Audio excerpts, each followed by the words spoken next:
Supreme court के senior तरीन जज और नामजद चीफ जस्टिस काजी फायज ईसा ने कहा कि गिरजाघरों पर कोई हमला करे तो मुसलमानों पर फर्ज है कि जिहाद करें। जस्टिस काजी फायज ईसा ने जड़ावाला में ईसा नगरी का दौरा किया और मुतासरीन से मुलाकात की, जबकि उन्होंने मुख्तलिफ घरों का भी मुआयना किया।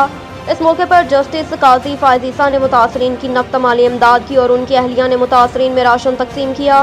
इस मौके पर मुतासरीन से गुफ्तगू करते हुए जस्टिस काजी फायज ईसा ने कहा कि जड़ावाला वाक़े का बहुत अफसोस है।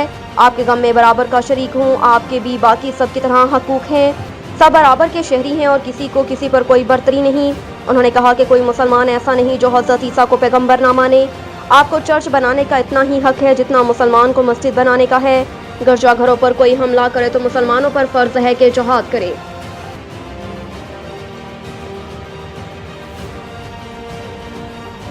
सदर के दस्तखत के बाद ऑफिशियल सीक्रेट तरमीमी बिल और आर्मी एक्ट तरमीमी बिल कानून बन गया। याद रहे कि गुज़श्ता कौमी असम्बली ने मुद्दत ख़त्म होने से पहले ऑफिशियल सीक्रेट एक्ट और आर्मी एक्ट तरमीमी बिल की मंजूरी दी थी। सेनेट में ऑफिशियल सीक्रेट एक्ट तरमीमी बिल पेश किया गया तो अपोजिशन के साथ हुकूमती इत्तेहादी भी बरहम हो गए थे। पीपल्स पार्टी के रज़ा रूबानी ने कई बिलों की कॉपियाँ फाड़ दी थीं। PTI, Jamaat Islami, MQM, Pakistan national party और PK मैप बशमूल के अलावा मुस्लिम लीग नून के डॉक्टर अफनानुल्लाह समेत कई सेनेटर्स ने बिल के खिलाफ एहतजाज किया था, जिस पर चेयरमैन सेनेट ने अरकान के एहतजाज पर बिल कायमा कमेटी के सपुर्द कर दिया था। बादशाह सेनेट में ऑफिशियल सीक्रेट तरमीमी बिल और आर्मी एक्ट से कुछ मुतनाज़ा शिकें निकाल कर दोबारा पेश किया गया, जिसे सेनेट ने मंजूर किया। फिर कौमी असम्बली ने भी तरमीम शुदा बिल की मंजूरी देकर उसे कानून बनाने के लिए असम्बली सदर पाकिस्तान को अरसाल कर दी थी।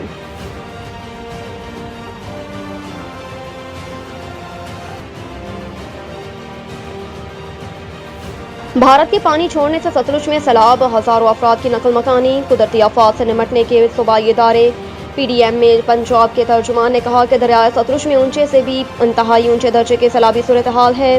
गंडा सिंह के मुकाम पर पानी की सतह 23 फीट तक बुलंद और बहाव 2,78,000 क्यूसिक है। खैर सलमान की से 80,000 क्यूसिक पानी का रैला गुजर रहा है। पाक फौज को इमदादी कामों के लिए बुला लिया गया।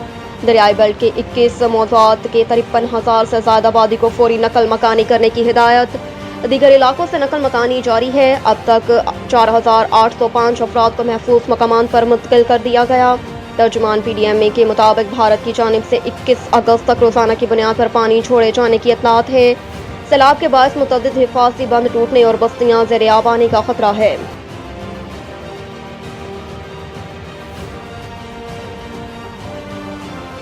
इमरान खान की सज़ा के खिलाफ अपील और रिहाई की दरख्वास्त समाअत के लिए मुकर्रर। रजिस्ट्रार इस्लामाबाद हाई कोर्ट की जानिब से जारी की गई आइंदा हफ्ते की कॉज लिस्ट के मुताबिक तोशाखाना केस में चेयरमैन PTI की सज़ा के खिलाफ अपील 22 अगस्त को समाअत के लिए मुकर्रर कर दी गई।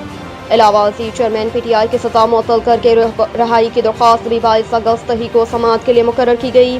Chief justice Islamabad high court justice Aamir Farooq और जस्टिस तारिक महमूद जहांगीरी दरख्वास्त पर समाअत करेंगे। इसके अलावा पुलिस की नाकिस तफ्तीश और बगैर तैयारी अदालत पेश होने का केस 24 अगस्त को समाअत के लिए मुकर्रर किया गया। अदालत ने SP और STP इंडस्ट्रियल एरिया को शोकास नोटिस जारी कर रखा है। अदालती हुक्म पर SP इंडस्ट्रियल एरिया ने शोकास नोटिस का जवाब जमा करवा दिया था, जबकि STP इंडस्ट्रियल एरिया ने ताहाल जवाब जमा नहीं करवाया।